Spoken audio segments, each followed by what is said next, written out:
องรอบให้ก่อนเนื้อราโลกวนบนฟ้าสัญญาด้วยลูกผู้ชายโดนโดนลาจะพาน้องที่รถใหญ่ก็เพียงมีใจบอกกันดีดอกเบี้ยของฟ้า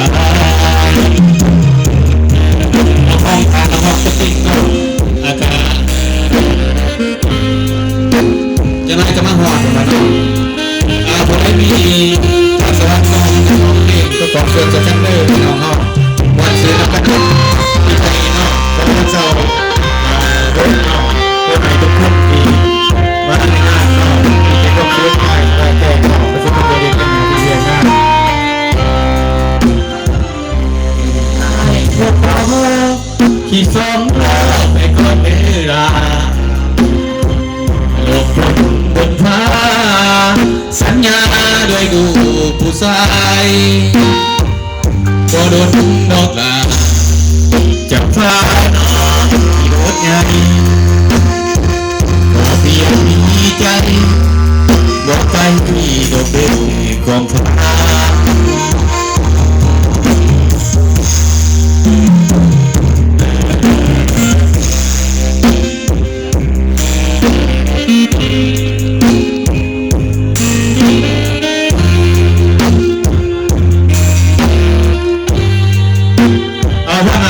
เจษนาเด้อโตสดจริงๆก็มีโอกาสแล้วนี่จังคนร้ายเลยสิยังไม่รู้เลยนี่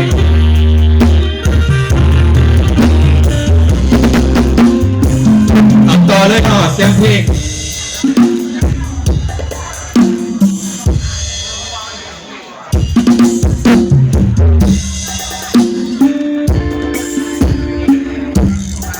ถือว่าเป็นอะไรบ้างครับ